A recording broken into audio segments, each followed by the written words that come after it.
A great many aircraft have disappeared or gone down under mysterious circumstances throughout history. Not all of these aircraft receive the same amount of attention, however. For every MH370 or Amelia Earhart, there are dozens more cases that receive little or no attention. These cases have been forgotten by most, if they ever even heard about them at all. One of these many cases that caught my attention was an incident in the rugged southern Alps of New Zealand. On August 8th, 1989, a small Britten-Norman islander took off from Wanaka Airport. It departed shortly after 10 in the morning, flying to Milford Sound.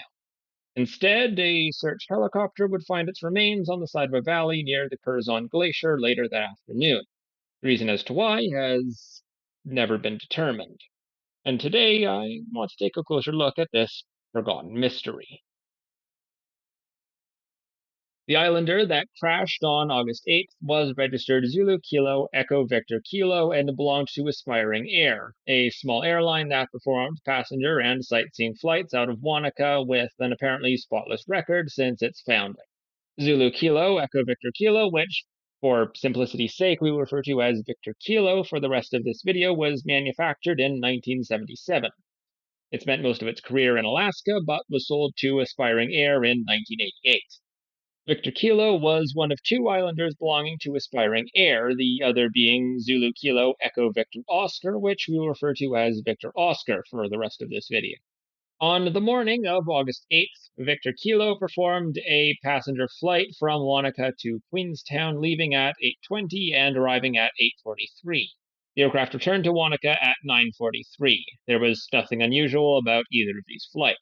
A group of 18 tourists had booked a sightseeing flight to Milford Sound. To get them there, it was decided to use Aspiring Air's two islanders, with each carrying 9 passengers. Before the flight, Victor Kilo was taken to the fuel stand at Wanaka to top up its fuel. The pilot intended to fill both fuel tanks up to 200 liters. He was able to fill one tank up to this level, however, while trying to fill the other tank, the fuel pump failed. As a result, the other tank's level only reached 80 liters. This meant that the aircraft would have had a slight but noticeable tendency to bank towards whichever wing had more fuel.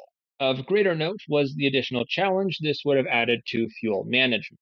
There was enough fuel on board the aircraft to make it to Milford Sound, though it was likely that the crossfeed system would have been used to balance out the fuel during the flight. If this had been mismanaged, it could have caused fuel supply to be lost to the engines during flight. It was never established which tank was underfilled. The only reason we even know about the refueling problems was because the pilot of Victor Kilo had approached the pilot of Victor Oscar to consult him on the situation. Victor Kilo's pilot was a 21-year-old who had been flying for Aspiring Air since 1987. He had no prior incidents during his 1,063 flight hours. However, he had spent most of his career flying single-engine aircraft. He had only completed training for multi-engine aircraft on the 24th of July and performed his first revenue flight inside of an Islander on August 1st. 5 Canadian and 4 American tourists boarded Victor Kilo, and the plane took off for Milford Sound around 10:15, followed shortly afterwards by Victor Oscar. The planes would follow a similar path, but would not be flying close together or on the exact same route. They would be in communication with each other and the ground for the duration of the flight. Based on Aspiring Air advertising material and the accident report, the flight would likely pass Glentew Bay and Treble Cone, fly up the Matuki-Tuki River until reaching the Cascade Saddle, then following the Dart Valley, passing over to the Hollyford Valley before entering Milford Sound and landing. At Milford Sound, the passengers would board a launch cruise for a tour of the Sound. Weather at this time was good enough for flying, though broken clouds and strong wind from the northwest would be present. Victor Kilo made a routine transmission at 10:15, informing ATC of his ETA at Milford Sound of 10:57 and transmitting the same information on behalf of Victor Oscar.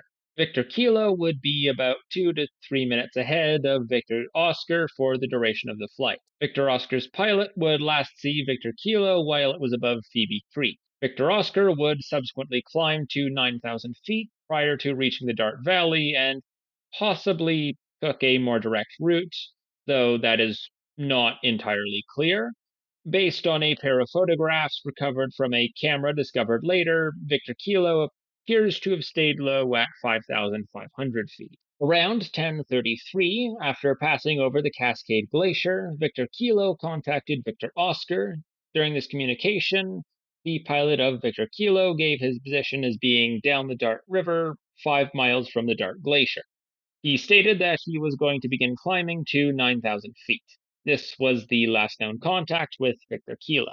Victor Oscar continued to Milford Sound, but multiple attempts by its pilot to contact Victor Kilo were unsuccessful. Upon landing at 10:55, he alerted authorities. At 11:28, when Victor Kilo was 30 minutes overdue without any contact, search efforts began. At 11:53, another sightseeing aircraft flying near the Dart Valley picked up a signal from an emergency locator transmitter. Zulu Kilo, Hotel Mike Yankee, a civilian helicopter pressed into service to look for Victor Kilo, would search the area. While searching the Blue Duck Valley, Mike Yankee found the remains of Victor Kilo at 1:12. It was lying on the western face of the valley near the Curzon Glacier. Strong winds in the vicinity of the crash site prevented Mike Yankee from landing, though the crew saw no signs of life. Another helicopter carrying police and medical personnel would land at 1:56. They would confirm the death of all 10 on board. The accident would be reported on during that night's television news. 10 people have died in an air crash in the Mount Aspiring National Park west of Wanaka. Dead are 9 overseas tourists and the Wanaka-based pilot of the Aspiring Air Britain Norman Islander. The plane was en route from Luggett to Milford Sound and crashed onto the side of a snow-covered mountain. The accident is the fourth deadliest to occur on New Zealand soil. Of course, such an accident would have to be investigated, and, well, this is where the incident starts to become rather confusing. In December of 1991, the Transport Accident Investigation Commission would publish its report on the crash. This extensive 32-page report would go into great detail on the accident, and in fact, it's one of the few sources about the incident available on the internet, and the main source I used during this video. Nevertheless, this report would be missing one thing. Despite extensive efforts to find the cause of the crash, no probable cause was ever determined. Victor Kilo was not fitted with flight recorders, as small aircraft like the Islander were not required to in New Zealand.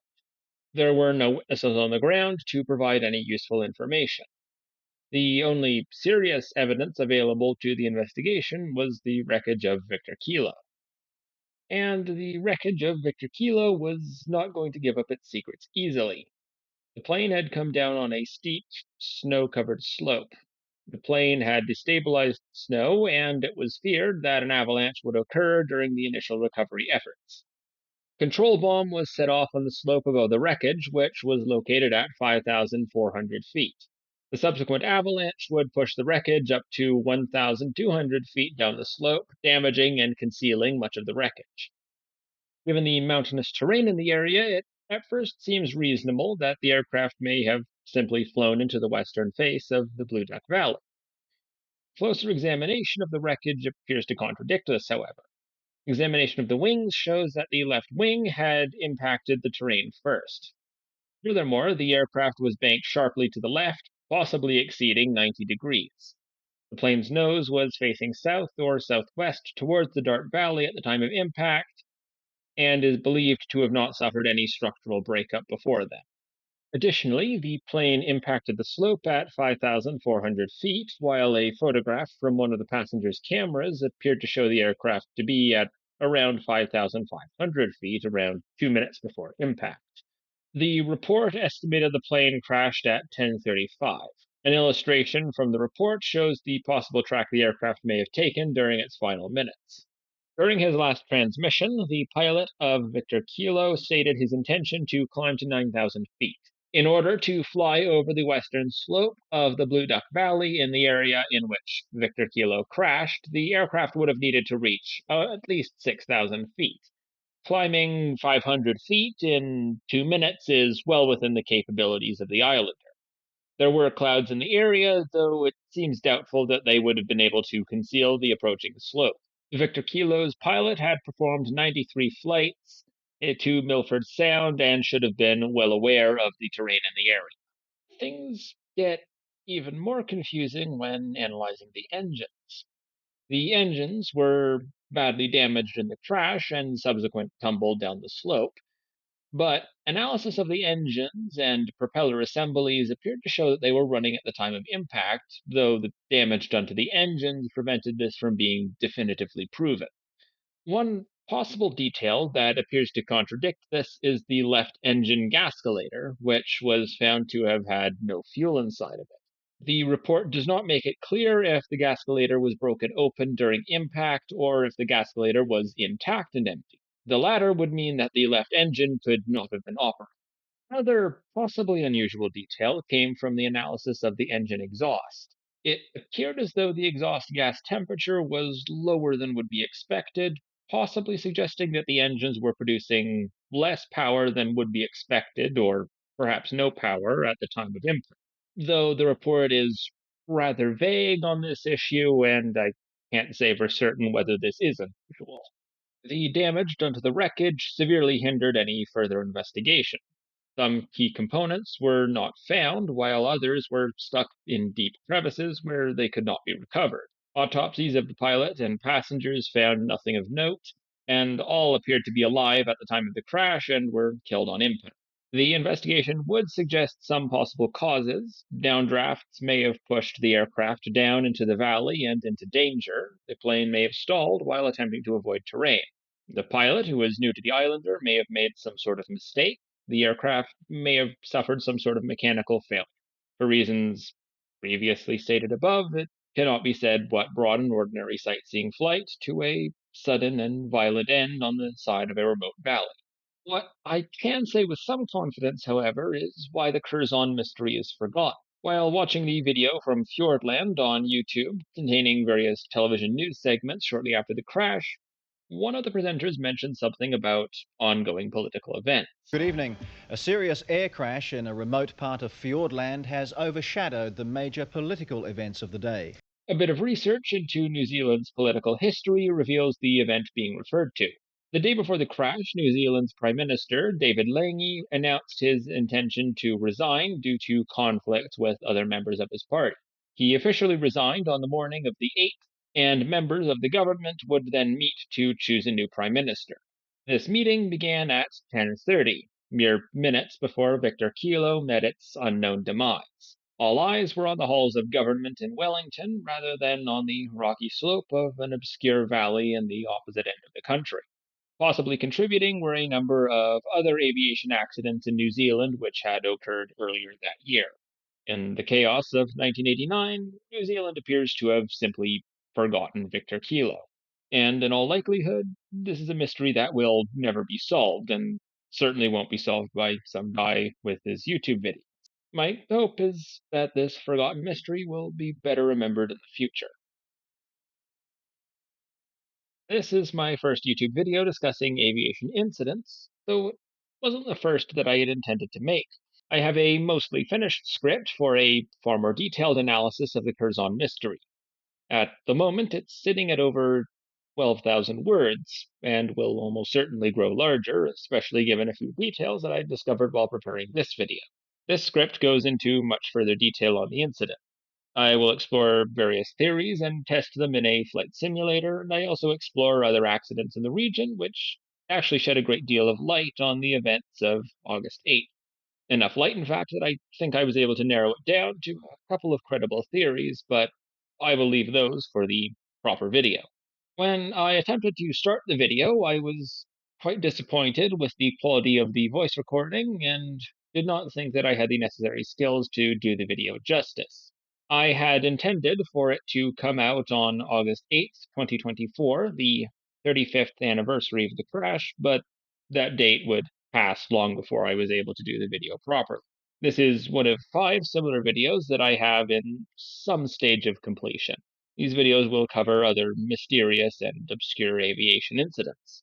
The design and 3D printing of 4 of these aircraft is finished, though 3 of them will still need to be painted and assembled. I plan on creating unique 3D printed models for every aircraft I discuss, and as you may have seen, the model for this video is complete apart from the decals. I've already figured out most of the technical aspects of creating these models and simply need a bit more experience to improve them.